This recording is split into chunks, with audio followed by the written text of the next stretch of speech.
انسانی تاریخ میں کچھ ادوار ایسے ہوتے ہیں جو صرف واقعات نہیں بلکہ رہنمائی کا سرچشمہ بن جاتے ہیں۔ ایک ایسا ہی نظام وہ ہے جس نے انسانیت کو عدل، امن اور حقیقی فلاح کا راستہ دکھایا، اور وہ ہے دین حق کا نظام۔ بنیادی طور پر سلامتی کا یہ نظام حضرت آدم علیہ السلام سے شروع ہوا اور تمام انبیاء علیہ السلام کے ذریعے آگے بڑھتا ہوا رسول اللہ صلی اللہ علیہ وآلہ وسلم تک پہنچا۔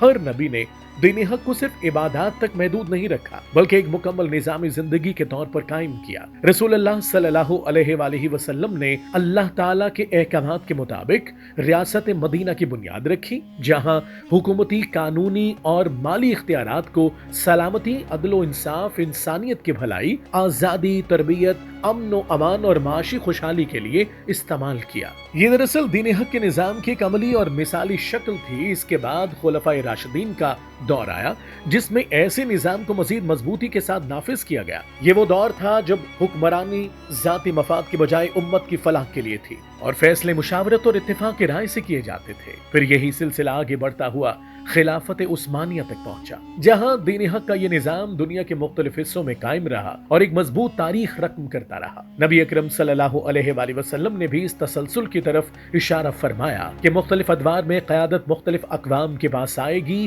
مگر مقصد ایک ہی رہے گا کہ دین حق کے نظام کو قائم رکھنا۔ تاریخ گواہ ہے کہ پہلے عربوں نے اور پھر ترکوں نے اس ذمہ داری کو نبھایا، اور یوں 1000 سال سے زائد عرصے تک ایک ایسا عالمی نظام قائم رہا جو عدل، سلامتی اور استحکام کی علامت تھا۔ اسی تناظر میں رسول اللہ صلی اللہ علیہ وآلہ وسلم نے قرن کا ذکر فرمایا، جیسا کہ صحیح بخاری میں بیان ہوا ہے۔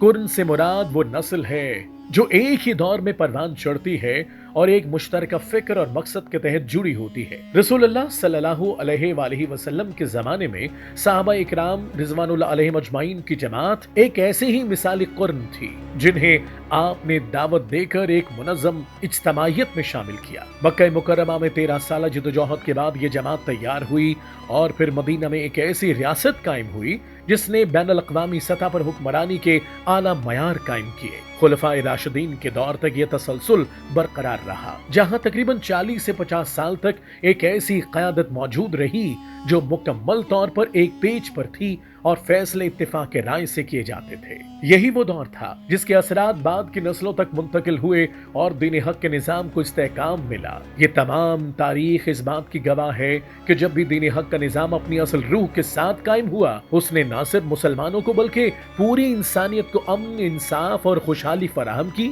آج بھی اگر امت اپنی کھوئی ہوئی سمت کو واپس حاصل کرنا چاہتی ہے تو اسے اسی نظام کی طرف رجوع کرنا ہوگا۔ یہ وقت ہے کہ ہم تاریخ سے سبق حاصل کریں، اپنی بنیادوں کو پہچانیں اور دین حق کے اس جامع نظام کو دوبارہ زندہ کرنے کی کوشش کریں، کیونکہ یہی وہ راستہ ہے جو امت کو بکھراؤ سے نکال کر وحدت، کمزوری سے نکال کر طاقت اور زوال سے نکال کر عروج کی طرف لے جا سکتا ہے۔